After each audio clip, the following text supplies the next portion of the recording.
ఇప్పుడు మన తెలంగాణలో రైతుల గోస చెప్పాల మీకు.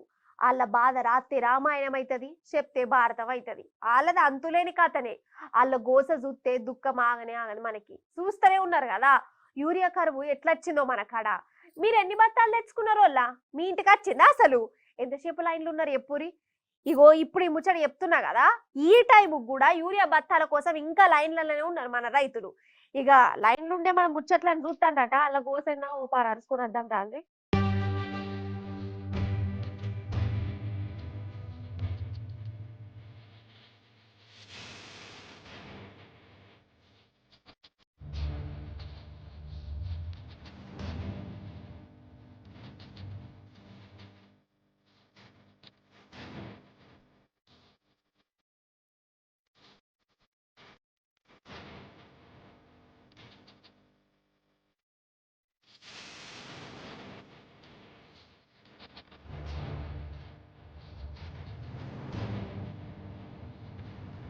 నిన్న గిదే, మొన్న గిదే, అవతల మొన్న గింతే. ఇయాల కూడా గంతే, రేపు కూడా ఇట్లనే ఉంటది. నిన్న ఇంకో మాటనే లేదు, మార్పు ఉండనే ఉండది. రేవంత్ అన్న తెచ్చిన మార్పు అంటే గిదే మరి. యూరియా కోసం మన రైతుల తండ్లాటిది. కిలోమీటర్ల పొడుగుత లైన్లే లైన్లు. కోడి కూడా గుయ్యక ముందే పొద్దుననంగా ఇంట్లోకెళ్ళి బయలుదేరితే నాడియం రాత్రైనా కానీ లైన్లలోనే నిలబడతారు. అయినా యూరియా బత్తాలు చేతికత్తనే అత్తలేవు. లైన్ల కాడ లొల్లులు, పంచాదులు, కీసులాటలు. ఇచ్చేటోళ్ళకి ఒకటో రెండు బత్తాలు ఇచ్చి చేతులు దులుపుకుంటురట. అంటే షాట్ల తౌడు పోసి కొట్లాట పెట్టినట్టే కదా. మీరు దనుకుర్రని. ఎంత ఘోరం ఇది.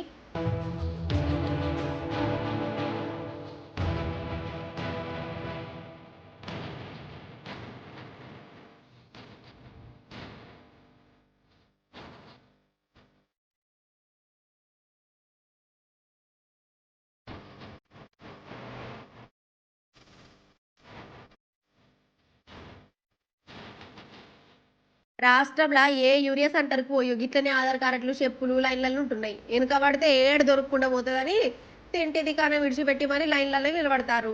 వానలో దడతారు. పొద్దంతా యూరియా కోసమే ఉండవలసి వస్తుంది. ఇక బాయకాడికి పోయేదన్నాడు, వ్యవసాయం పనులు చేసేదన్నాడు. ఈ రైతుల బాధ తింటుంటే పానం కలుక్కుమంటుందల్లా. అగో ఇనూరు మీరేమంటారు? నిన్న మొన్న 5 రోజుల నుండి తిరిగితే కూడా యూరియా దొరకడం లేదు. మరి చేతగాని గవర్నమెంట్ ఎంతవరకు కరెక్ట్ అయింది? రైతులకు యూరియా నాటేసుకున్న తర్వాత యూరియా దొరకడం లేదు. ఒక్క సంచి ఎకరానికి ఇస్తే ఏం సరిపోతుంది? 2 సంచులు ఇస్తే ఏం సరిపోతుంది? మేము ఎన్ని ఎకరాలు 3 ఎకరాలు నాటేసినాము. మా పొలాలు ఏం కావాలి?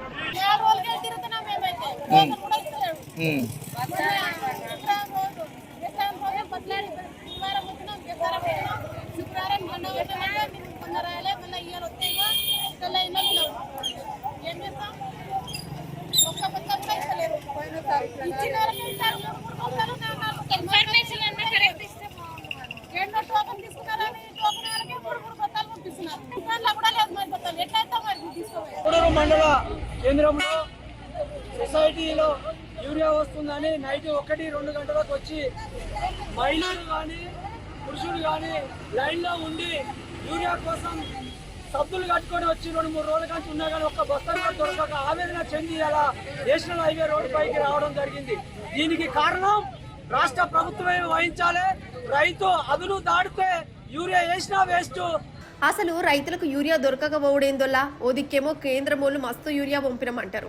ఇంకో దిక్కి రేవంత్ సర్కార్ ఏమో ఈ కేంద్రం వాళ్ళేదే తప్పు అంటారు. అందరు కలిసి రైతుల షేవుల పువ్వులు పెట్టినట్లు ఎత్తాన్లు కాదా మరి.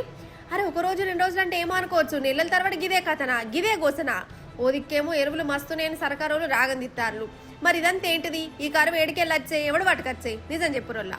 కేసీఆర్ సార్ సీఎంగా ఉన్నప్పుడు రైతులకి ఇట్లా హరిగోస పడేనా? యూరియా కోసం లైన్లు ఉండేనా? ఎన్ని బత్తాలంటే అన్ని బత్తాలు వచ్చేటి. కరువు అనేది ఉండకపోయేది. వ్యవసాయం పండుగ లెక్క ఉండేది. కానీ ఇప్పుడు వాళ్ళకి ఇత్తనాలు రావు, ఎరువులు ఇయ్యరు, రైతు బంధు పడది, రైతు బీమా దేవుడు ఎరుగు, బోనసులు మర్చిపోయినట్టే చేసిరు. పంట నష్టపోయినా భరోసా ఇచ్చినోడు లేడు. గిదా రైతు రాజ్యం అంటే, గిదా ఇంద్రమ పాలనంటే. గిందుకేనా ఓట్లేసి గెలిపించిందని రేవంత్ సార్కు శాపాలు పెడుతున్నారు యూరియా సెంటర్ల కాడ.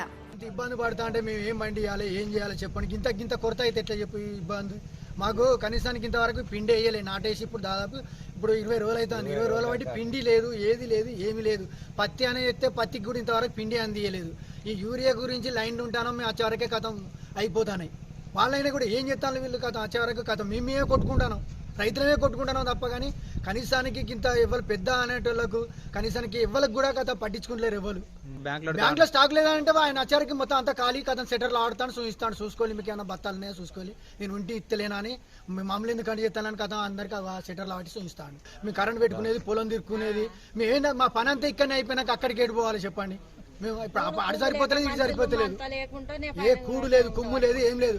పొద్దుగాల 7 గంటలకు వచ్చి కూర్చుంటాను, ఆయన రాకముందు వచ్చి కూర్చుంటాను, కథం అచ్చారకే కథం ఆడికే అయిపోతాను, లైన్ అయిపోతుంది, కథ అయిపోయినాయి. మొదలు పెడితే సాయంత్రం దాకా ఊరే గురించి రోజొక్క ఊరికి అక్బర్పేట కాడ ఉందనంటే అక్బర్పేట కాడ లైన్ కట్టాలి, భూమిపల్లి కాడ వచ్చిందంటే భూమిపల్లి కాడ లైన్ కట్టాలి. ఏడ లైన్ కట్టినా ఈ లైన్ వచ్చే వరకు అక్కడ ఊరే అయిపోతుంది. రైతులం అనేది బాగా ఇబ్బంది పడుతున్నాం. ఇప్పటికైనా రాష్ట్ర ప్రభుత్వం మనకేదన్నా ఊరే అవసరం ఉంటే కేంద్ర ప్రభుత్వానికి విజ్ఞప్తి చేసి మనకి ఎంత ఊరే అవసరం పడుతుందో ఆ రిపోర్ట్ పంపుతుంది. వేసినాము, వరి పంటలు వేసినాము, మాకు ఊరే ఉంటేనే ఇప్పుడు ఇంత కష్టం చేసినాం, కానీ మాకు ఊరి ఉంటేనే ఇప్పుడు మేము ఏదన్నా పంట అనేది మాకు చేతికి వచ్చే అవకాశాలు ఉంటాయి. కానీ ఊరే లేదు, ఏం చేస్తాం? పోలీసు వాళ్ళు నిలబెట్టి మాకు సంచులు ఇస్తున్నారు. ఆ ఒక్క సంచి 4 ఎకరాలు వేసిన ఒక్క సంచితో ఏం చేయగలుగుతుంది? అందు గురించి అని ఇంతకుముందు ఉన్న ప్రభుత్వం ఈ రకంగా ఊరే కొరత అయితే ఏమి లేకుండే. ఇప్పుడు ఈ కాంగ్రెస్ గవర్నమెంట్ వచ్చి నుంచి ఊరే కొరత అయింది.